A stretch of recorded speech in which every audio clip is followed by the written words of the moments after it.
मैं हूं दयानंद शेट्टी और आप मुझे इंस्पेक्टर दया के नाम से जानते हैं।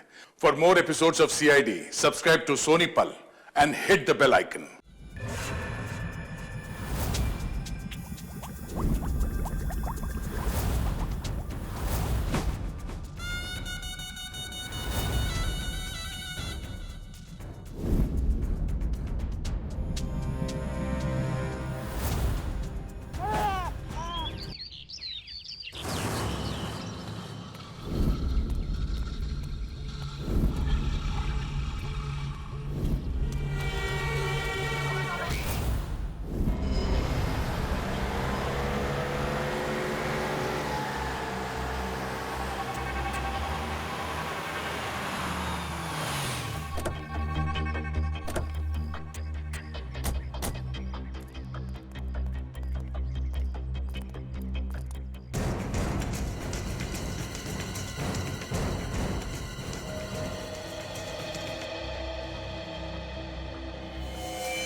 सर ये तो मर चुकी है। रेडी, एम्बुलेंस को फोन करो। ये सब कैसे हुआ? मैंने देखा था सर। क्या हुआ था? सर हमारे आंखों के सामने एक ट्रक आया और इस औरत को कुचलकर चला गया सर। श्रेया कुछ मिला? नहीं सर, कुछ भी नहीं मिला। जब ये हादसा हुआ तब आप कहाँ थे? सर हम लोग उस चाय की दुकान पर चाय पीने आए थे, तभी मैंने देखा सर कि ये औरत वहां से भागती हुई आ रही थी सर। सर शायद ये स्पीड में आते हुए ट्रक को देखकर डर गई होगी, इसे पता ही नहीं चला होगा कि क्या करे। पर उस ट्रक ड्राइवर को तो पता होना चाहिए था कि उसे क्या करना है। वो ब्रेक लगा सकता था, ट्रक को दूसरी ओर मोड़ सकता था, या फिर एक्सीडेंट के बाद पुलिस स्टेशन में जाके अपने आप को सरेंडर कर सकता था। एक औरत को ठोकर मार के भागना ये कहाँ की इंसानियत है? सर वो इंसान नहीं, हैवान था सर। वो ट्रक को फुल स्पीड में लेकर आया सर और इस औरत को कुचलकर चला गया। तुमने उस ट्रक का नंबर नोट किया? नंबर देखा था? हाँ सर।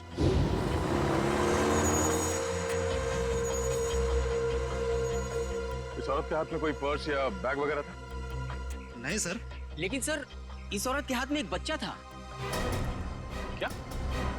इस औरत के हाथ में बच्चा था? हाँ सर, इस औरत के हाथ में एक बच्चा था और ये बच्चों को लेकर भाग रही थी। लेकिन सर जब एक्सीडेंट हुआ तो इसके हाथ में कोई बच्चा नहीं था। सर बच्चा था इसके हाथ में और एक मिनट आप ठीक से याद करके बताओ, आपने क्या देखा था? सर मैं अपनी दुकान में था और इस औरत को देखा तो इसके हाथ में एक बच्चा था और ये बच्चे को लेकर भाग रही थी सर। जिन्होंने इस औरत को बच्चे के साथ भागते हुए देखा, और इन साहब का कहना है कि इस औरत के हाथ में बच्चा था ही नहीं।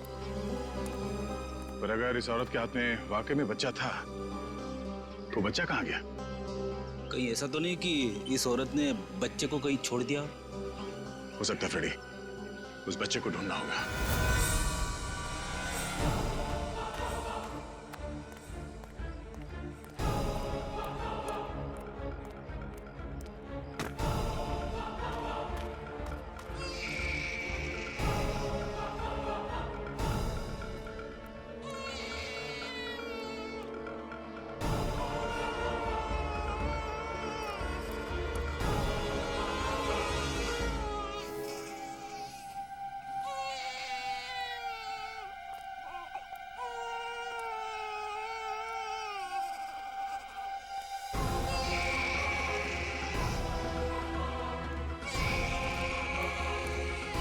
आप रेडी?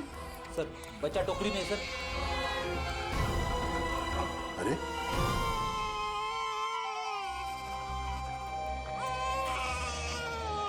उस औरत ने बच्चे को यहाँ पे टोकरी में छोड़ दिया। लेकिन सर कोई अपने बच्चे को इस तरह टोकरी में छोड़ के क्यों जाएगा? हाँ साहब कहिए। ये बच्चा यहाँ इस टोकरी में कैसे आया? बच्चा? हाँ सर मुझे नहीं पता, मैं तो अपनी दुकान लगा रहा था, फल लेने गया था। इसका मतलब है मरने से पहले इस औरत ने इस बच्चे को यहाँ टोकरी में रखा। हमें उस मरी हुई औरत का पता लगाना है और ये बच्चा। इस बच्चे को हम अपने साथ लेके चलते हैं। इस बच्चे का ख्याल रखना हमारा फर्ज है। पहले ये पता करते हैं कि इस बच्चे के परिवार में है कौन। सर उस औरत के बैकग्राउंड के बारे में तो कुछ पता नहीं चला, पर डॉक्टर सालुंके ने कुछ जरूरी बात पता लगा ली है। वो क्या? दया, इस औरत का और उस बच्चे का उनका कोई रिश्ता नहीं। क्या? इस बच्चे का और उस औरत का डीएनए मैच नहीं हो रहा है। जी सर। इसका एक ही मतलब हो सकता है दया, उस औरत ने इस बच्चे को चुरा लिया और फिर वो भाग रही थी। हो सकता है सर। काम करना पड़ेगा, मिसिंग पर्सन ब्यूरो से पता लगाना पड़ेगा कि क्या किसी ने बच्चा गायब होने की रिपोर्ट दर्ज करवाई है क्या। और डॉक्टर सालुंके का इस बच्चे की माँ के बारे में भी कुछ कहना है सर। क्या? इस औरत ने जो सैंडल पहने हुए थे, उस सैंडल के नीचे के हिस्से की तरफ हमें खून के कुछ अंश मिले। उस खून का डीएनए करने से पता चला कि उस खून का डीएनए और उस बच्चे के खून का डीएनए आपस में मैच होते हैं। और उस औरत की उम्र जिसका वो खून है लगभग 28 से 30 साल होनी चाहिए। खून के निशान? फिर जरूर इस बच्चे की माँ बुरी तरह से घायल हुई होगी। सर हो सकता है उस अनजान औरत ने ही हमला किया हो बच्चे की माँ पर और बच्चे को लेकर भाग गए। सर लगता है ये कोई बहुत बड़ी साजिश है। उस औरत का एक्सीडेंट नहीं बल्कि जानबूझ के खून किया गया है। सर हमने आरटीओ में भी पता किया, ट्रक का नंबर उनके रिकॉर्ड्स में भी नहीं है। ये देखो बॉस, अब कोई प्रॉब्लम नहीं है। अरे प्रॉब्लम तो तब होगा जब बॉस का फोन आएगा। उसको क्या जवाब दोगे? ये काम अधूरा छोड़ दिया। सर, एक ऐसा सुराग मिला है जिससे पता चल सकता है कि ये औरत है कौन। वो क्या? ये उस औरत के कपड़े, इस पे लॉन्ड्री का टैग लगा हुआ है। बस सुबह इस टैग से पता लगाओ ये कौन सी लॉन्ड्री है, और इस लॉन्ड्री से हमें पता चलेगा कि ये औरत रहती कहाँ है। सर तब तक मैं इस बच्चे को संभालूंगा सर, अपने घर पे। मैं इस बच्चे को अपने साथ रखना चाहता हूँ सर। सर मैं भी आपकी मदद करूंगी।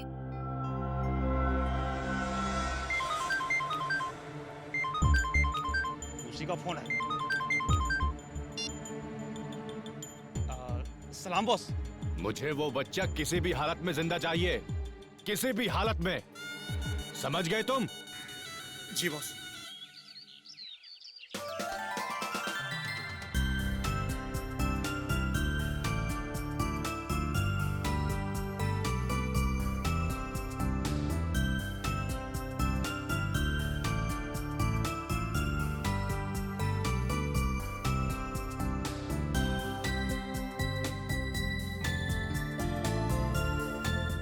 सर आप शांत हो जाइए, मैं इसे संभालती हूँ।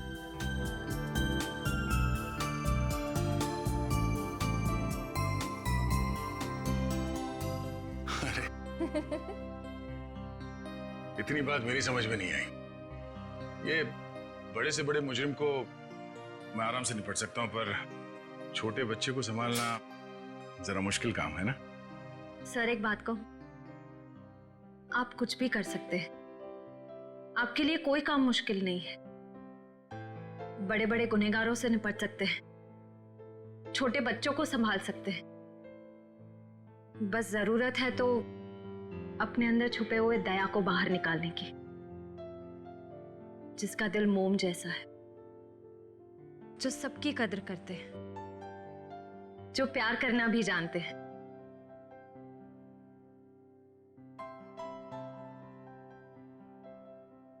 I mean, जो सबकी इज्जत करना भी जानते हैं। अब चिंता करने की कोई जरूरत नहीं है सर, मैं आ गया हूं। अरे फिर तुम, क्या बात है? सर हाँ? जब मुझे एहसास हुआ कि आप अकेले बच्चे को संभाल नहीं पाओगे तो मैं आ गया। ला बच्चा दो। इट्स ओके सर, मैं बच्चे को नहीं संभाल पाओगी, मुझे दे दो। लेकिन फ्रेडी, बच्चे को नींद नहीं आएगी, उसे सुलाने का तरीका मेरे पास है। बच्चा दे दो।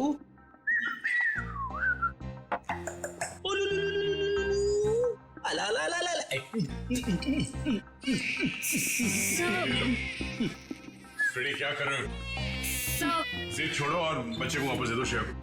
सर प्लीज मैं संभाल लूंगी। कोई प्रॉब्लम नहीं है सर, बच्चे को चुप कराने का फॉर्मूला मेरे पास है। श्रेया, टीवी का रिमोट देना। अब देखना सर, ये कार्टून चैनल देख के बच्चा कैसा खुश होता है। कौन से नंबर पे? सब हो रही दुकान।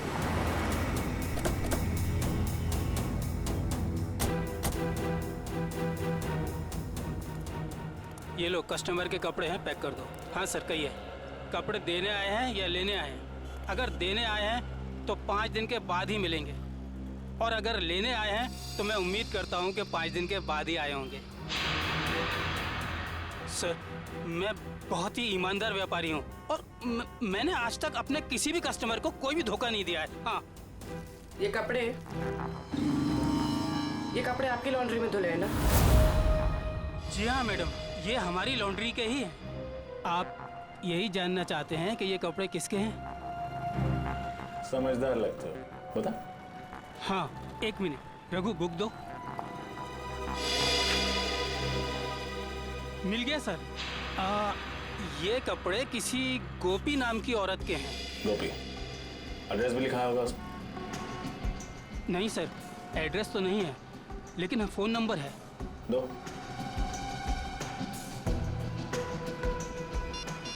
साहब मुझे तो पहले से शक था जब वो लड़की यहाँ कपड़े डालने आई थी। ऐसा क्या किया था उसने?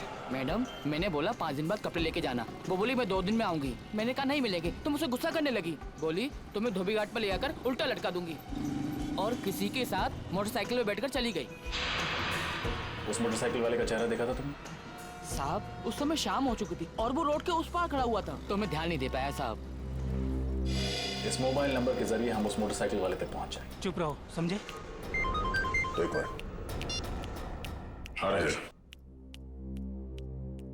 उस औरत का नाम गोपी था।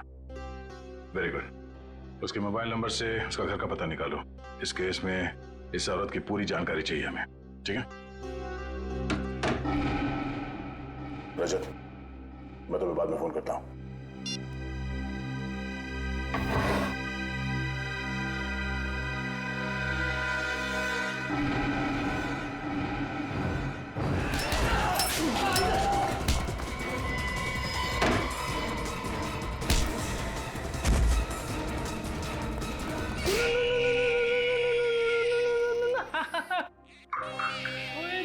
इतना छोटा सा मासूम बच्चा किसी का क्या बिगाड़ सकता है? ये तो कोई राक्षस ही है जो ऐसे मासूम बच्चे पर हमला करने को देखता है। सर उस गुंडे का क्रिमिनल रिकॉर्ड मिल गया। क्या नाम है उसका? उसका नाम शमी है, और उस पे कॉन्ट्रैक्ट किलिंग और किडनैपिंग के 3 केसेस चल रहे हैं। कॉन्ट्रैक्ट किलिंग और किडनैपिंग? लेकिन ये सिर्फ कॉन्ट्रैक्ट किलिंग का केस नहीं है, ये कुछ और ही चक्कर है, कोई बड़ी साजिश है ये। सर मोबाइल कंपनी ने गोपी का जो एड्रेस दिया था वो गलत है सर। गलत है? हाँ सर। मतलब सर ये सब पहले से प्लान था?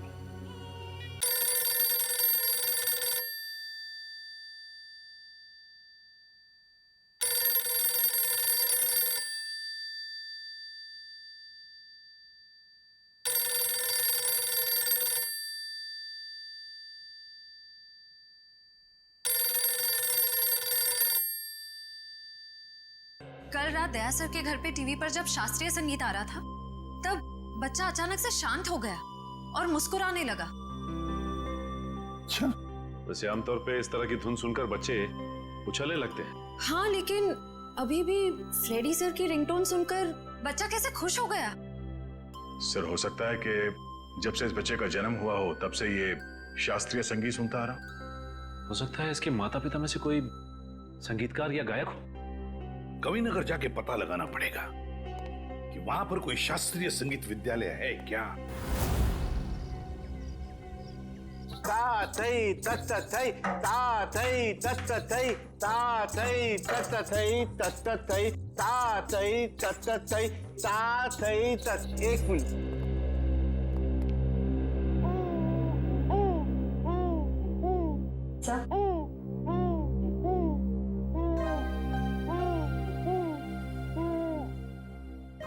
लगता है सही जगह पे हैं। नमस्ते। नमस्ते। अरे वाह, ये बच्चा तो बड़ा कोमल है। इसके पैर में कला भी नजर आती है, लेकिन नृत्य सीखने के लिए ये उम्र बहुत छोटी है। मास्टर जी, हम यहाँ बच्चे को नृत्य सिखाने के लिए नहीं लाए हैं। तो फिर इस नन्ही सी जान को आप यहाँ क्यों ले आए? हम लोग सीआईडी से हैं और एक केस के सिलसिले में आपसे कुछ पूछताछ करने आए हैं। ओ जी, पूछिए। जरा इस बच्चे को देखिए। आप पहचानते हैं इसे? देखा आपने इसे? जी नहीं, इस बच्चे को कभी देखा नहीं मैंने। आपने इस औरत को देखा है? अरे ये तो हमारे बगल वाली डे केयर सेंटर में काम करती है। Baby day care centre?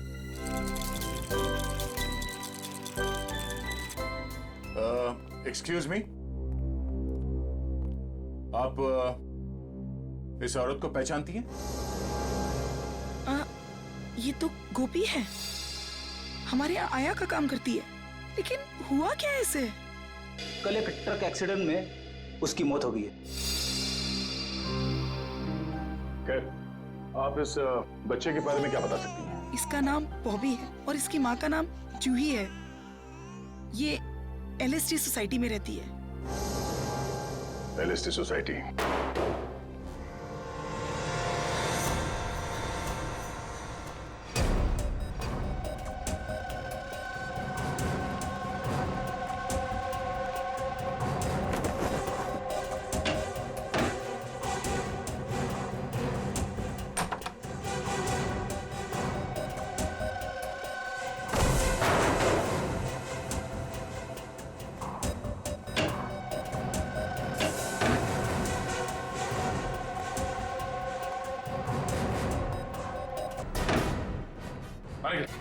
Sir ये देखिए, बॉबी की माँ जूही को ही मार दिया।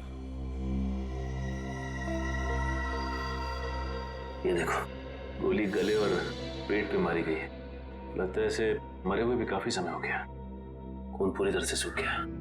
सर ऐसा लग रहा है मैंने इनको कहीं देखा है, लेकिन याद नहीं आ रहा कहाँ देखा है।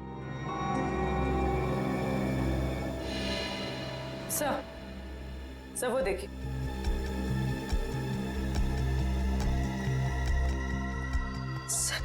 खून से सने हुए जूतों के निशान।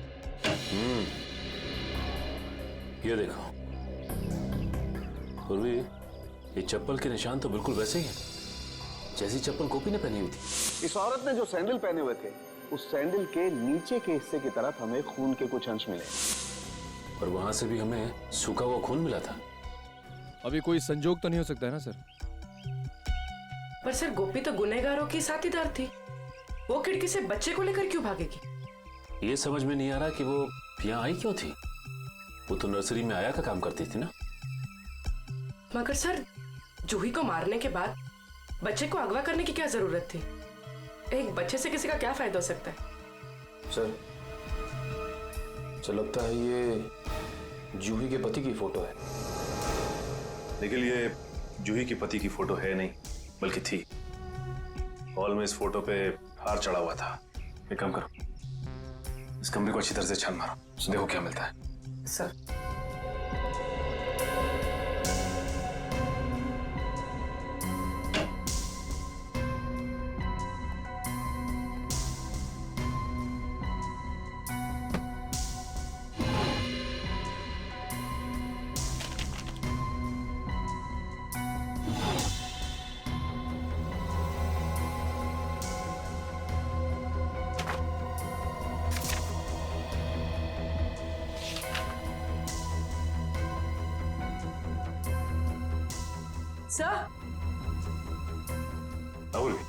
सर ये देखिए, तो जूही एक एक्ट्रेस थी, इसीलिए उसने अपना पोर्टफोलियोज बनाया था। याद आया सर, मैंने इनको एक पंजाबी फिल्म में देखा था, उसमें हीरोइन थी। अच्छा? हाँ सर। इस घर का लिव एंड लीज एग्रीमेंट मिला है सर। सर ये वोटर आईडी है सर, इसमें इनका नाम जूही नहीं बल्कि असली नाम शीतल है सर। और ये जीवन शांति आश्रम का रिसीप्ट भी है सर। तो ये बात है, ये जूही उर्फ शीतल 5 सालों तक एक आश्रम में रह रही थी और 1 साल पहले ही आश्रम से बाहर आई है। मगर सर एक फिल्म की हीरोइन 5 साल तक आश्रम में क्यों रहेगी? ये देखो, शीतल के पिता रविकांत का नाम लिखा हुआ है इस कार्ड पे। सर ये रहा डॉक्टर रविकांत का घर, बहुत बड़े साइंटिस्ट हैं वो।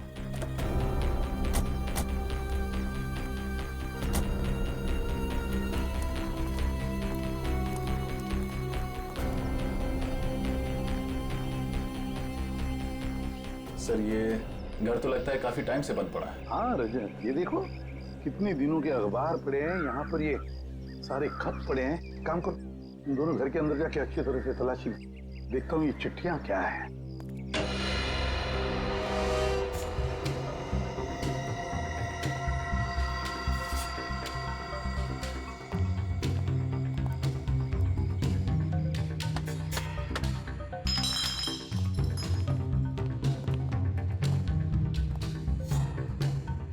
हमसे पहले ही यहाँ कोई आ चुका है, शायद कुछ ढूंढने। देखो कुछ हाथ लगता है क्या? सर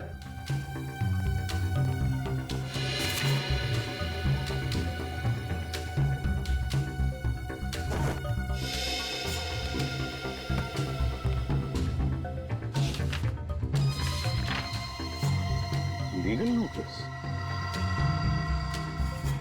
अरे सुनिए सुनिए, देखिए मैं सीआईडी से हूँ। एक बात बताइए, आप रविकांत जी को जानते हैं? हाँ सर, 10 सालों से वो मेरे पड़ोसी हैं। अचानक उनकी मौत की खबर सुनकर बहुत दुख हुआ। अचानक मौत हो गई रविकांत जी की? कब, कैसे? गाड़ी की स्पीड इतनी तेज थी कि वो कंट्रोल नहीं कर सके और वो जाके नदी में गिर गए। Oh my God. कुछ मिला? नहीं सर। ये रविकांत जी का एक्सीडेंट ही था या? एक्सीडेंट ही था सर। ठीक है, थैंक यू वेरी मच, अब जा सकते हैं। नोटिस कैसी?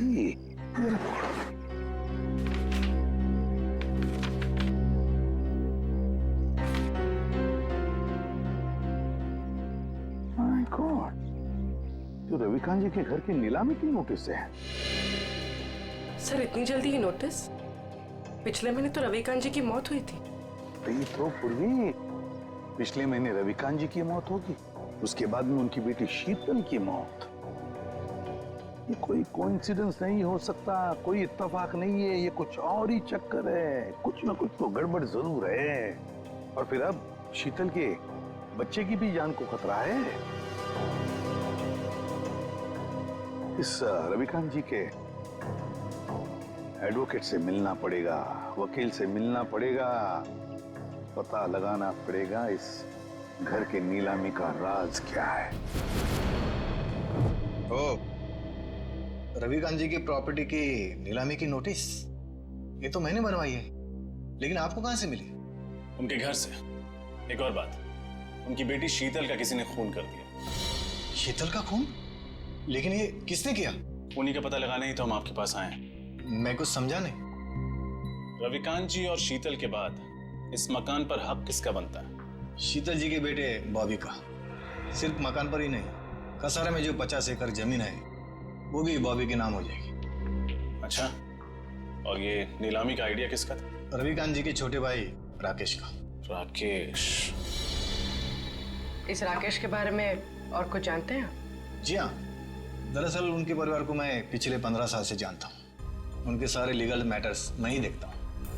रविकांत और राकेश के पिताजी की जब मृत्यु हुई तो उनके प्रॉपर्टी का सबसे बड़ा हिस्सा रविकांत को मिला और सिर्फ 15% राकेश को। ऐसा क्यों किया उनके पिता?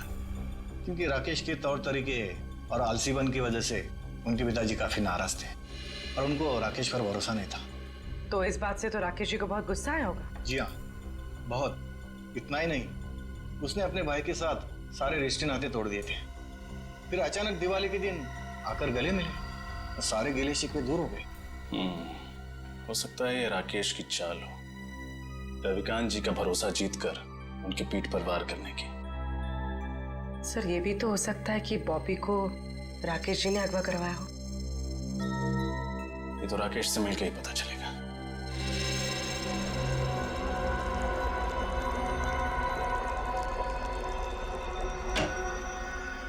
Excuse me. जी कहिए। हम लोग सीआईडी से हैं। डॉक्टर रविकांत के बारे में तो आप लोग जानते ही होंगे। जी डॉक्टर रविकांत मेरे गुरु जैसे थे। आप? जी मेरा नाम फनीश है। इस लैब में जो भी रिसर्चेज होती हैं उन्हें मैं फाइनेंस करता हूँ। मिस्टर फनीश, हम डॉक्टर रविकांत की मौत के बारे में आप लोगों से कुछ पूछताछ करने आए। उनकी मौत से तो हम सबको बहुत बड़ा सदमा पहुंचा है सर। न केवल इस लैब का बल्कि हमारे देश का भी बहुत बड़ा नुकसान हुआ है, लेकिन वो कहते हैं ना कि नसीब के आगे किसी का बस नहीं चलता। ऐसा लगता है कि उनकी मौत से किसी और का नसीब जरूर जग गया है। मैं कुछ समझा नहीं। हमें शक है कि उनकी कार का एक्सीडेंट हुआ नहीं है, बल्कि करवाया गया है। यानी किसी ने उनका मर्डर किया? शायद। वैसे किस चीज पे रिसर्च कर रहे थे डॉक्टर रविकांत? इसके बारे में तो उन्होंने कभी किसी को कुछ नहीं बताया। वो एक टॉप सीक्रेट रिसर्च कर रहे थे, इसीलिए उसका जिक्र उन्होंने कभी किसी को नहीं किया। सर वो कुछ डरे डरे से रहते थे। क्यों? किससे? इसके बारे में उन्होंने किसी को बताया नहीं, लेकिन वो अपने जो रिसर्च के पेपर्स है ना, वो अपने केबिन के लॉकर में रखते थे और तकरीबन हर रोज वो लॉकर का पासवर्ड चेंज करते थे। पता नहीं क्यों। लगता है ये रिसर्च की वजह से ही उनका खून किया गया है। उनका केबिन दिखाइए जरा।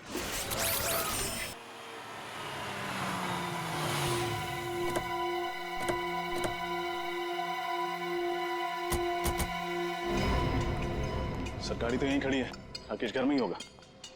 हाँ,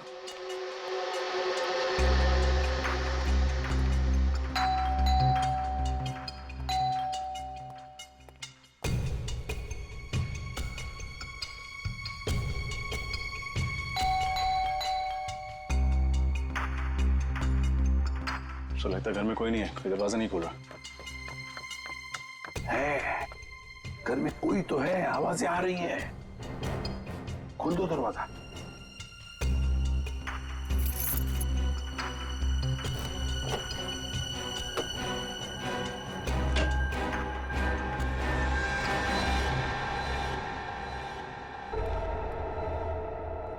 संभल के, 3 खून किए उसने।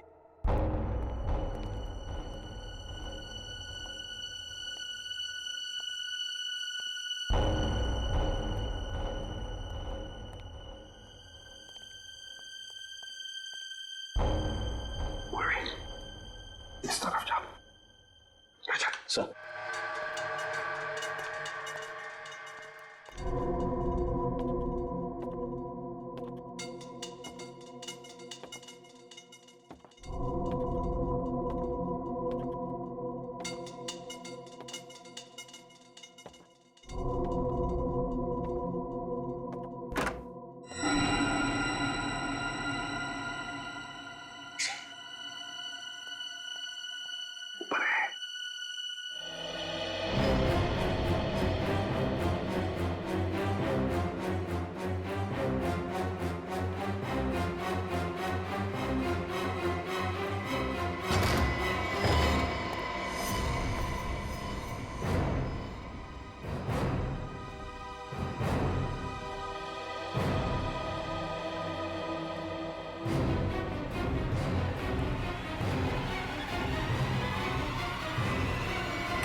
कौन है आप लोग? सीआईडी। लेकिन मैंने किया क्या है? या क्या है? हैं? या क्या है? अभी पता चल जाएगा क्या क्या है। इसके घर की अच्छी तरह से तलाशी लो। सर आप पूरे घर की तलाशी ले लीजिए, पर प्लीज मुझे ये तो बताइए कि मेरा गुनाह क्या है? रविकांत और शीतल को क्यों मरवाया तुमने? शीतल का कत्ल हो गया सर? कब और कैसे? कब और कैसे? बड़े भोले बनने की कोशिश कर रहे हो राकेश जी, हैं? सर प्लीज मेरा यकीन मानिए, इसके बारे में मैं कुछ नहीं जानता। झूठ झूठ बोल रहे हो तुम। रविकांत और शीतल को पहले मरवाया और फिर शीतल के बच्चे को अगवा किया। इस औरत को पैसे दिए थे ना तुमने ये सब करने के लिए? क्यों? नहीं सर, मैंने ऐसा कुछ नहीं किया। इस औरत को मैं पहली बार देख रहा हूँ सर। मैं रवि भैया और शीतल का खून क्यों करवाऊंगा? इसलिए, इस जायदाद के लिए। जायदाद के पेपर थे, है ना? क्यों?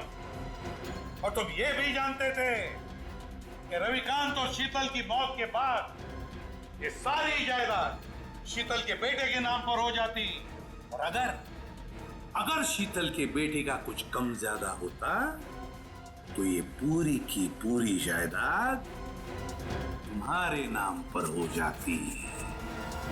यही चाहते थे ना तुम? जी सर, लेकिन क्या? लेकिन क्या? लेकिन सर मैंने किसी का खून नहीं किया और ना ही सर मैंने बॉबी को किडनैप करवाया। प्लीज मेरा यकीन मानिए। तुम्हारा यकीन करूं? क्यों? क्यों यकीन करूं तुम्हारा मैं? हाँ? कोई सबूत है तुम्हारे पास? हाँ सर, एक मिनट।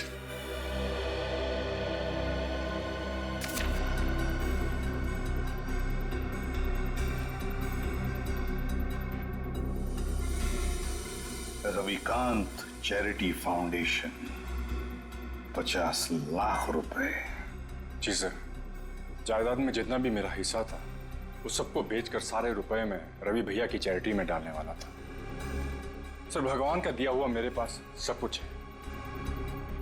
पैसों के लिए मैं अपने भैया का खून क्यों कर रहा हूं? सर,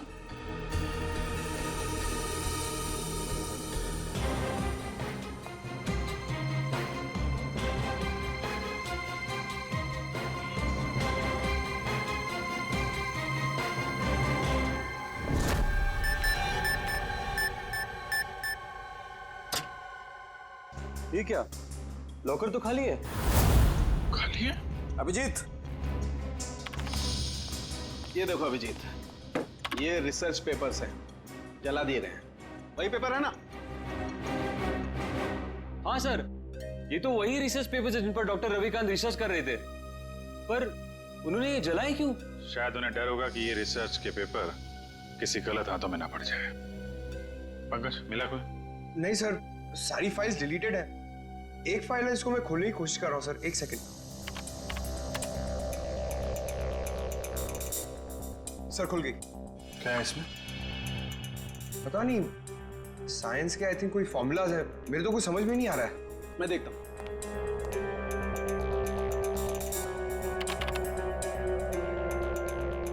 ओह, नहीं अभिजीत, ये कोई साइंस का फार्मूला नहीं है, ये एक वायरस की टेस्टिंग रिपोर्ट है। क्या मतलब सर?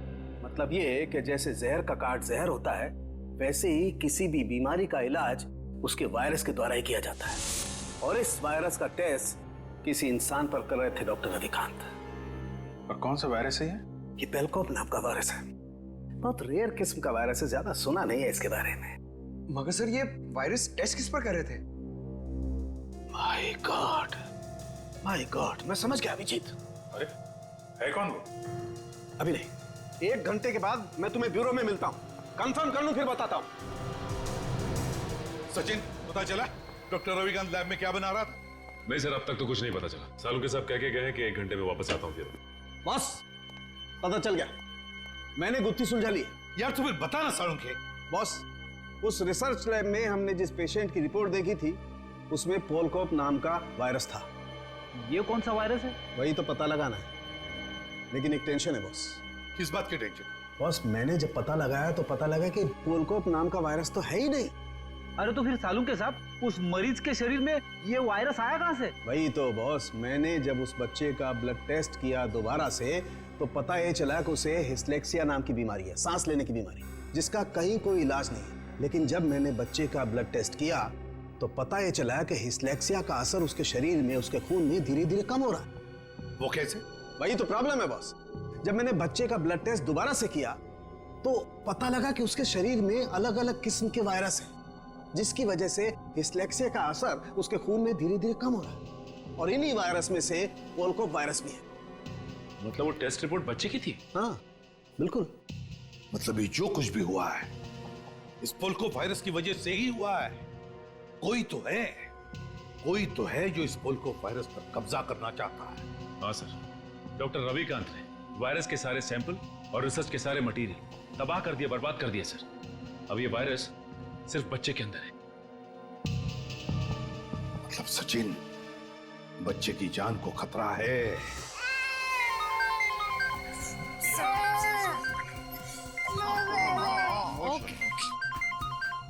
एसीपी साहब का फोन। Hello sir. क्या बच्चे के शरीर में वायरस इंजेक्ट किया गया?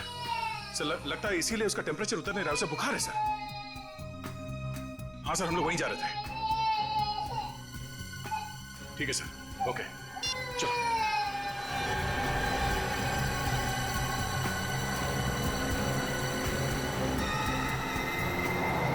चलो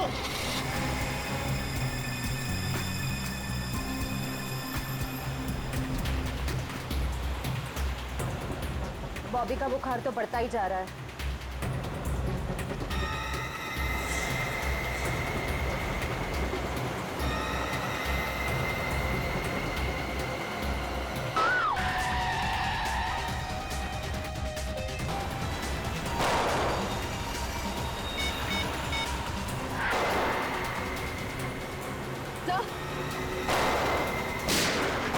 सर, हमें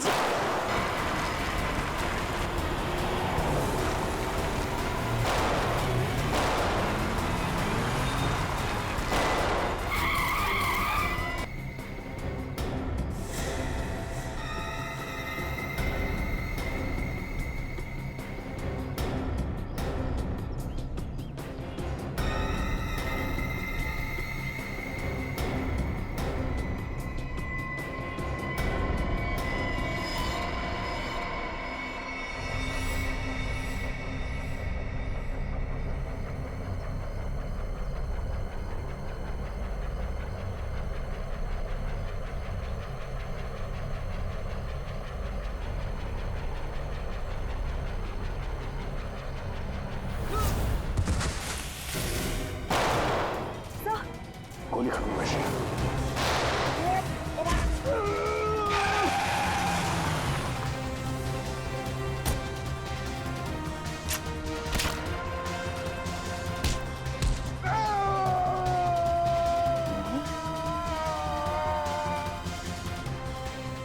शेर का शिकार करने निकले थे गीदड़ लोग। शर्म आनी चाहिए तुम्हें। एक मासूम बच्चे के साथ तुमने ऐसी घिनौनी हरकत की। मैं मजबूर था ऑफिसर। मैंने डॉक्टर रविकांत की रिसर्च पर लाखों रुपए खर्च किए, यह सोचकर कि रिसर्च कामयाब होगी तो मैं करोड़ों रुपया कमाऊंगा, मेरी कंपनी के शेयर्स फिर से टॉप पर आ जाएंगे। लेकिन डॉक्टर रविकांत अपने इन्वेंशंस तुम्हें नहीं बल्कि सरकार को देना चाहते थे ताकि हमारे देश के आम लोगों को फायदा हो। पर यह बात तुम्हें बर्दाश्त नहीं हुई। कैसे बर्दाश्त होती सर? लाखों रुपए का जुआ मैंने खेला, सारा रिस्क मैंने अकेले ने उठाया, और डॉक्टर रविकांत वो फार्मूला गवर्नमेंट को देना चाहते थे जो मुझे उसके लिए फूटी कौड़ी नहीं देते सर। और ये बात उन्हें समझाने की मैंने बहुत कोशिश की और उन्होंने मेरी एक नहीं सुनी सर। बॉबी को अगवा करने का प्लान तुम्हारा ही था ना? हाँ सर, और जब मुझे पता चला कि डॉक्टर रविकांत ने वो वायरस बॉबी की बॉडी में इंजेक्ट कर दिया है तो मैंने गोपी को आया बनाकर वहां भेजा और बॉबी को अगवा करने का प्लान बनाया। लेकिन जब गोपी को तुम्हारे घिनौने इरादों के बारे में पता चला तो उसके अंदर की ममता जाग गई और वो बॉबी को लेकर भाग गई। और उसी की बेवकूफी की वजह से मेरा सारा प्लान चौपट हो गया। अपनी मौत की वो खुद जिम्मेदार है। तुम जैसे हैवानियत के पुतले इंसानियत के बारे में कभी समझ नहीं पाओगे। तुम्हें तो ऐसी सजा होनी चाहिए जिसे देखकर हैवानों की रूह कांप उठे।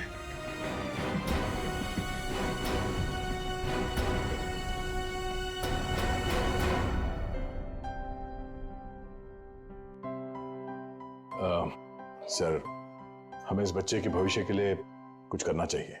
हाँ, इसके भविष्य का पूरा बंदोबस्त करके रखा है।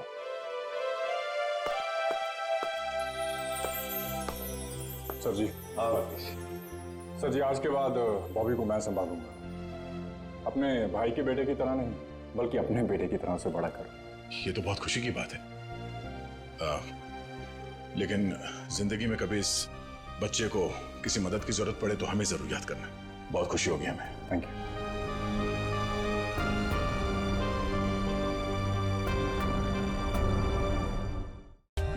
For more updates, subscribe to our channel, click the show links and enjoy watching the videos.